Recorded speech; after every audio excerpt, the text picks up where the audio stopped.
歡迎大家嚟到木子嘅視頻啦！嗱，靚嘢咧就真係有時候望落去，哪怕佢大細咧都係靚嘅。嗱，面前呢一個咧放大俾大家睇，佢係一個咩設計咧？係一個鷹嘴或者鷹頭嘅設計，非常之霸氣啦！勾個嘴勾勾地啦，睇下眼神嗰啲做得幾靚。咁佢整體嚟講有少少淡綠色嘅，見唔見到呢度？唔係白底嘅，咁樣啦，或者見唔見到啊？有淡嗰啲淡綠底色嘅，好靚。嗱，塊料咧就冇得頂啦，係靚料嚟嘅，係咪有少少嗰啲雪花棉喺呢度嘅？有幾粒？係咪放到最大？係放到最大。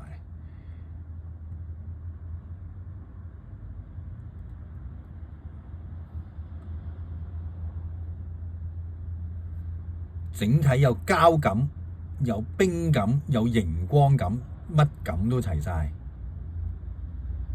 你睇，呢塊係一塊好靚嘅料嚟㗎，佢唔係大嘅。不過呢個價格佢唔係叫平，係啊，靚料你睇，直情感覺到有光嘅，見唔見到啊？感覺到啊？佢自己發光，好似裏邊有一泡水咁嘅。係啊，我打燈俾大家睇。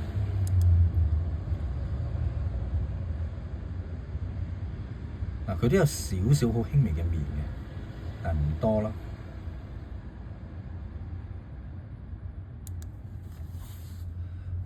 咁原先咧，啲金價冇咁高嘅時候咧，做出嚟咧就諗住做戒指，哇，好霸氣，又型。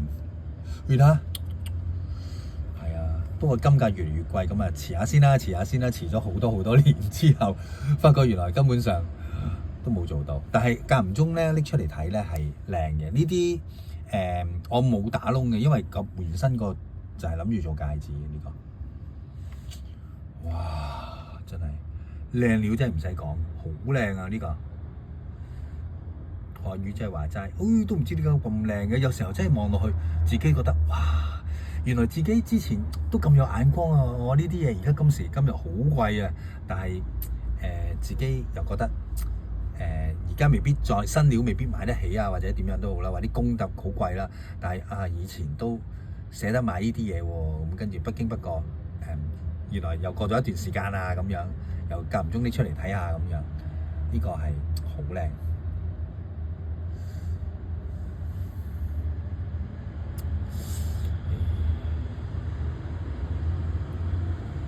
呢個俾個尺寸大家先啦。呢個係20.8，呢個一定係雙嵌件嚟㗎，12.5厚嘅，呢個好厚啊，7.1啊呢個，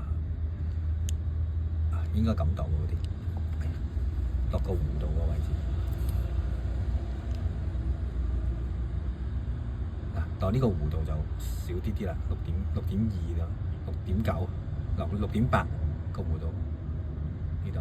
我頭先咁樣度就有啲唔係咁準嘅，係啊。